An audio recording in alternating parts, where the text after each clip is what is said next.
सृष्टि स्थिति लय के कारण कारक परमेश्वर का स्मरण करते हुए प्रणव ध्वनि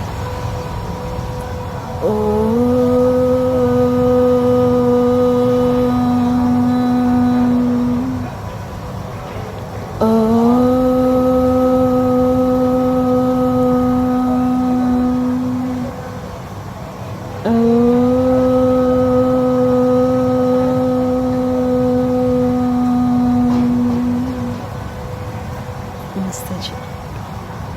नमस्ते जी।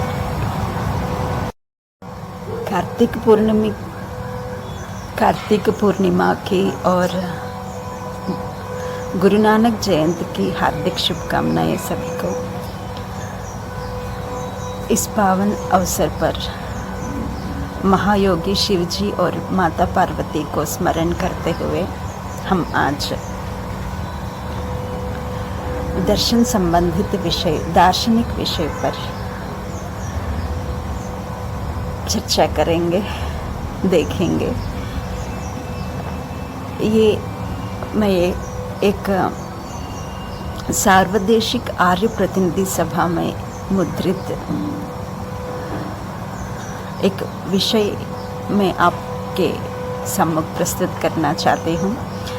तो विषय है वैदिक त्रैतवाद, डॉक्टर सोमदेव शास्त्री जी। प्रत्येक वस्तु का कोई बनाने वाला होता है तथा जिस पदार्थ से वह वस्तु बनती है वह पदार्थ भी होता है, और जिसके लिए वह वस्तु बनाई गई है उस वस्तु का उपयोग करने वाला भी अवश्य होता है।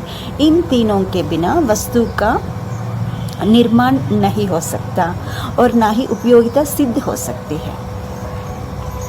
प्रत्येक वस्तु को हम यदि देखें तो जिस मूल पदार्थ से वो बना है उस पदार्थ एक चीज़ है, और उस वस्तु को निर्माण करने वाला निर्माता एक है, और जिसके लिए वस्तु का निर्माण किया गया है। ये तीनों आवश्यक है, तभी वस्तु की उपयोगिता सिद्ध होती है, ये बोल रहे हैं। जैसे घड़े को बनाने वाला कुम्हार, जैसे हम मिट्टी से घड़े बनाते हैं, मिट्टी मूल पदार्थ है, मिट्टी से हम घड़ा का निर्माण करते हैं, इसलिए मिट्टी भी आवश्यक है। मिट्टी से घड़ा बनाने वाला निर्माता कुम्हार भी आवश्यक है, और जिसके लिए वह घड़ा बना है, मतलब उस घड़े का उपयोग लेने वाला व्यक्ति भी आवश्यक है, तभी तो उस घड़ा का उपयोगिता सिद्ध हो सकती है, ऐसा बोल रहे हैं। ऐसे ही हम देखें तो हमारे लिए आवश्यक चीज़ें भोजन हो या वस्त्र हो या मकान हो, उस संदर्भ में भी यही सिद्धांत लगता है। इन तीनों को शास्त्रीय परिभाषा में कोई भी कार्य बन रहा है तो इसके पीछे अवश्य कारण होता है, इसलिए इन तीनों को शास्त्रीय परिभाषा में निमित्त कारण, उपादान कारण और साधारण कारण कहते हैं। निमित्त कारण, उपादान कारण और साधारण कारण, इन तीनों कारणों को समझाने के लिए सृष्टि को देखें तो हमें समझ में आता है। इस सृष्टि का निर्माता मतलब परमेश्वर निमित्त कारण होते हैं, और मूल प्रकृति से, जिस मूल प्रकृति से इस दृश्य जगत का निर्माण किया है परमेश्वर ने, उस मूल प्रकृति उपादान कारण होता है, और जिस जीवात्मा के लिए यह सृष्टि बनी गई है, जिसकी उपयोगिता के लिए इस सृष्टि बनी गई है, वो साधारण कारण कहते हैं उनको। ये तीनों आवश्यक है। यदि परमेश्वर है निर्माण करने वाला और मूल पदार्थ प्रकृति ना हो तो तब भी संभव नहीं है निर्माण करने के लिए। और यदि परमेश्वर नहीं है और मूल प्रकृति है, तो प्रकृति जड़ पदार्थ है। जड़ पदार्थ में अपने आप क्रिया उत्पन्न होके इतना बड़ा सृष्टि नहीं बन सकता। ऐसे ही यदि परमेश्वर है और मूल प्रकृति भी है, और यदि इस सृष्टि को उपयोग करने वाला जीवात्मा नहीं है, तो तब भी इस सृष्टि की उपयोगिता सिद्ध नहीं हो सकती है। इसलिए ये तीनों अपने आप में महत्वपूर्ण है और आवश्यक भी है। इसको शास्त्रीय परिभाषा में ऐसा बोलते हैं, इस कारण के रूप में कहते हैं, और ये त्रैतवाद कहते हैं। इसको तीन है ना, इसलिए त्रैतवाद कहते हैं। इसको हम वेद में प्रमाण देख सकते हैं। इसका प्रमाण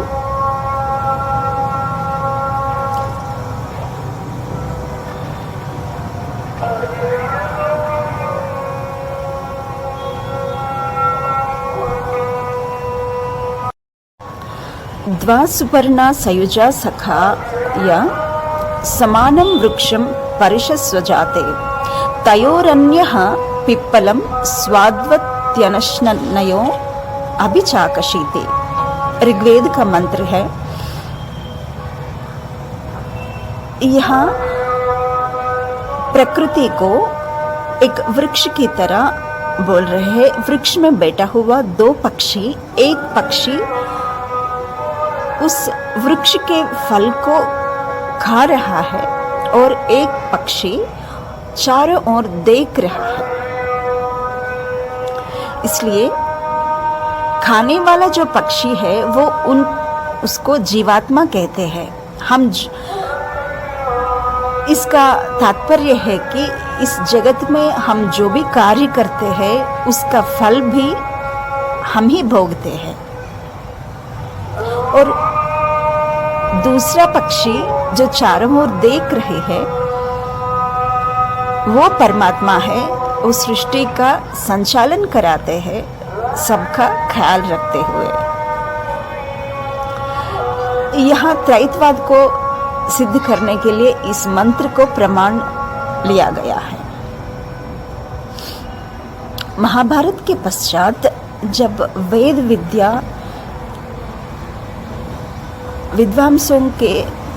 विद्वानों के नष्ट होने के कारण वेद विद्या लुप्त हो गई है, तब तरह तरह के संप्रदाय, तरह तरह के विचारधारा, अन्य विचारधारा प्रारंभ हो गए हैं।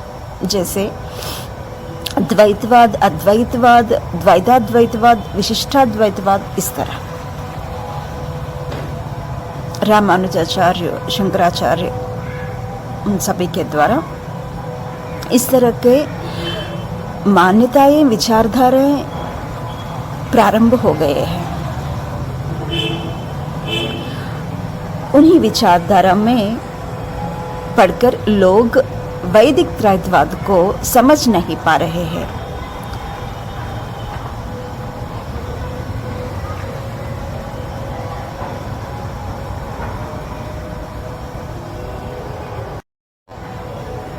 इतने में चार्वाक लोग और बौद्ध मत के लोग और जैन संप्रदाय के लोग, आधुनिक भौतिकवाद भी ये समझते हैं कि जड़ प्रकृति में अपने आप उत्पन्न होके चेतन पदार्थ आ जाते हैं। एक स्थिति विशेष के संदर्भ में आकाश तत्व, वायु, अग्नि, जल, पृथ्वी, ये सब सारे पंचभूतों मिलके एक स्थिति विशेष के संदर्भ में उस जड़ पदार्थ में अपने आप चेतन तत्व उत्पन्न होता है। इस तरह का गलत विचारधारा प्रचार किए गए हैं उनके द्वारा, चार्वाकों के द्वारा, बौद्धों के द्वारा और जैन संप्रदायों के वालों के द्वारा इस तरह प्रचारित हो गए हैं। इस विचारधारा के ठीक विपरीत शंकराचार्य ने घोषणा की कि चेतन ब्रह्म से ही जड़ जगत पैदा होता है। एको ब्रह्मा द्वितीयो नास्ति का उद्घोष किया है। शंकराचार्य जी ने कहा है कि एको ब्रह्मा द्वितीयो नास्ति, ब्रह्म से ही जड़ पदार्थ का उत्पन्न हो गया है। ब्रह्म के अलावा दूसरा कोई चीज़ नहीं है इस संसार में। इस विचारधारा का प्रचारित किया, इसको अद्वैतवाद कहते हैं। ये शंकराचार्य जी इसको प्रचारित किया और अपनी मान्यता को सिद्ध करने के लिए वो अपने एक उदाहरण भी देते हैं कि जैसे मकड़ी अपने जाल को बनाती है, वैसे ही ब्रह्म अपने से एक जड़ पदार्थ उत्पन्न कराते हैं। इस उदाहरण के द्वारा वो अपने अद्वैतवाद को सिद्ध करना चाहते हैं। लेकिन उसी उदाहरण से, उनके ही उदाहरण से ये सिद्ध होता है कि मकड़ी अपना जाल कैसे बनाती है।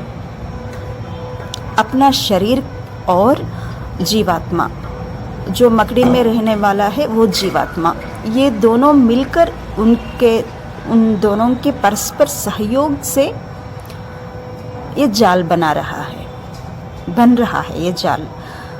यदि हम मृत मकड़ी में देखें तो, एक मरा हुआ मकड़ी में देखें तो वो जाल बनाने में असमर्थ होता है, क्योंकि वह जीवात्मा नहीं होता है। यदि जीवात्मा अकेला भी है, यदि मकड़ी का शरीर नहीं है, तो तब भी अकेला जीवात्मा मकड़ी का जाल नहीं बना सकती। इसलिए दोनों आवश्यक है। दोनों का परस्पर सहयोग से ही मकड़ी का जाल का निर्माण होता है। तो इससे अद्वैतवाद का खंडन होता है। और वे कहते हैं कि चेतन ब्रह्मा ही जड़ जगत का उपादान कारण है। सिद्धांत यह है कि जो पदार्थ, जो गुण कारण में होते हैं, वही गुण कार्य में होते हैं। यदि चेतन ब्रह्मा ही जड़ जगत का उपादान कारण है, तो चेतन ब्रह्मा तो आनंद स्वरूप है।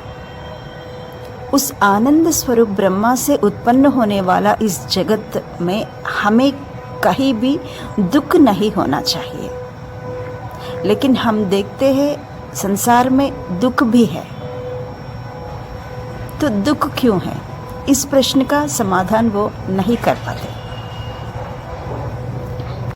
इस प्रश्न के समाधान देते हुए वो कहते हैं कि किसी भी चीज़ को दो होते हैं, उस चीज़ के लिए, किसी भी चीज़ के लिए एक परिणाम और एक विवर्त।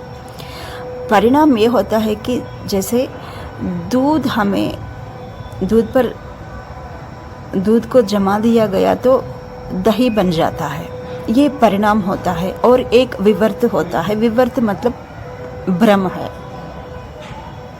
जैसा अंधेरे में रस्सी को सांप समझते हैं, ये भ्रम है, ये विवर्त है। ऐसा ही जीवात्मा इस जड़ जगत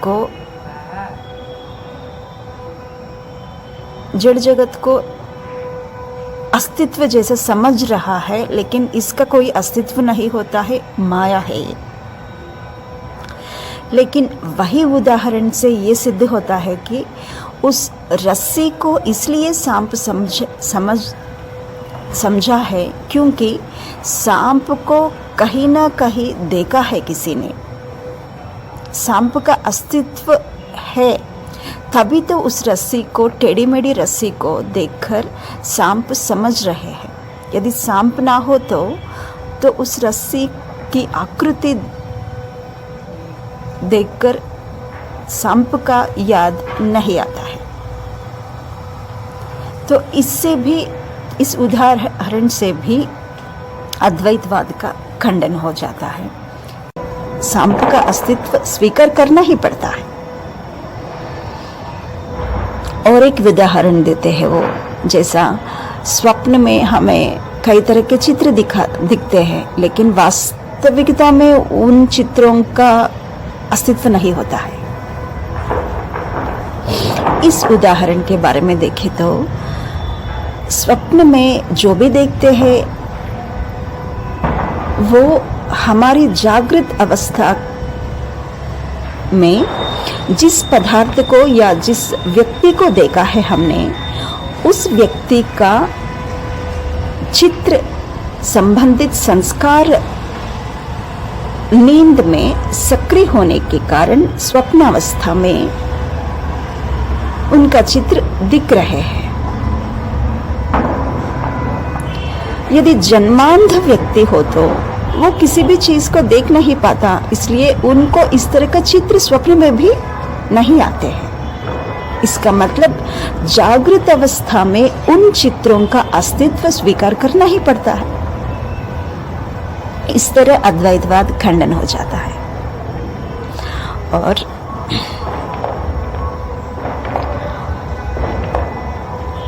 वो अपने वाद को सिद्ध करने के लिए कहते हैं कि जीवात्मा कोई दूसरा चीज नहीं है। अहम ब्रह्मास्मि, जीवो ब्रह्मा एव न अपरम।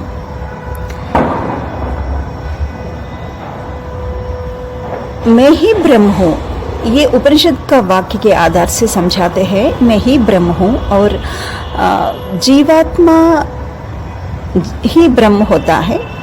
ब्रह्म जीवात्मा जैसा कोई अलग अस्तित्व नहीं होता है, ऐसे समझाते हैं। और जो अलग अलग दिख रहे हैं वो समझाने के लिए सूर्य की परछाई यदि 10 पात्रों में पड़ गया तो 10 सूर्य जैसे जिस तरह दिखता है उस तरह हम अपने आप को अलग अलग अस्तित्व स्वीकार कर रहे हैं जीवात्मा ब्रह्म के कारण। तो ये अज्ञान के कारण ऐसा स्वीकार कर रहे हैं। वास्तव में जीवात्मा ब्रह्म ही है, ऐसा बोलते हैं। तो ब्रह्म का अज्ञान होना असंभव है, क्योंकि वो संपूर्ण ज्ञान स्वरूप है, कभी भी अज्ञान नहीं हो सकते। और रही बात परछाई की, सूर्य उस पात्र से बहुत दूर है, इसलिए सूर्य की परछाई उस पात्र पर पड़ गया है। लेकिन ब्रह्म जीवात्मा से कहीं भी दूर नहीं है, सर्वव्यापक है ब्रह्म। तो यहाँ परछाई की प्रश्न ही नहीं होता है। तो इस तरह भी अद्वैत का खंडन हो जाता है। और हमारे उपनिषद, हमारे वेदों में अथा तो ब्रह्म जिज्ञासा कहते हैं। मैं ब्रह्म को जानने की जिज्ञासा में हूँ, ऐसा जीवात्मा प्रार्थना करते हैं। और तेन त्यक्तेन भुंजीता, उसको त्यागते हुए भोगो, ये किसको उपदेश दिया जा रहा है? ब्रह्म अपने आप को स्वयं को नहीं दे रहे हैं उपदेश, क्योंकि ब्रह्म में पूर्णता है, परिपूर्णता है। उनको किसी चीज की आवश्यकता नहीं होता है। ये सिर्फ जीवात्मा के लिए उपदेश दिया जा रहा है। ऐसे ही ईशावास्यमिदं सर्वं यत्किंच जगत्यां जगत् तेन त्यक्तेन भुंजीता, इस सारे दृश्यमान जगत गतिशील है। इस सृष्टि में सभी पदार्थ गति कर रहा है। पृथ्वी भी बहुत तेजी से घूम रहा है। हमें भले ही उसका अनुभव नहीं हो पा रहा है, लेकिन हर एक पदार्थ में गति है। संसरति इति संसारः, गति के कारण इसको संसार कहा है। ये विनाश की ओर जा रहा है, क्योंकि ये निर्माण हो गया है मूल प्रकृति से। ये तो समय के अनुकूल विनाश के समय के साथ विनाश की ओर जाता है, लेकिन मूल प्रकृति का अस्तित्व तो सदा ही रहता है। इन सभी वेद मंत्रों के आधार से और उपनिषद वाक्यों से भी हमें त्रैतवाद ही सिद्ध होता है। ये माया शब्द श्वेता श्वेतोत्तर उपनिषद से लिया गया है और ये वहाँ समझाया गया कि इस जगत की माया समझो जगत को, और इस माया को बनाने वालों को माया भी समझो। ऐसा एक अलंकारिक वर्णन दिया गया है उपनिषद में। उसको शंकराचार्य जी ने उस तरह माया समझा था। हालांकि ये कोई माया नहीं है, इसका अस्तित्व है। ये विनाश की ओर जाता है अवश्य, ये दृश्यमान जगत, लेकिन इसका मूल तत्व सदा ही नित्य होता है। और जीवात्मा अलग है और परमात्मा अलग है। इन तीनों का अलग अलग अस्तित्व है। इससे सिद्ध होता है कि त्रैतवाद ही वेदोक्त है और वेदानुकूल है। बाकी सारे संप्रदाय और सारे विचारधारा में सत्य नहीं है। धन्यवाद जी, नमस्ते।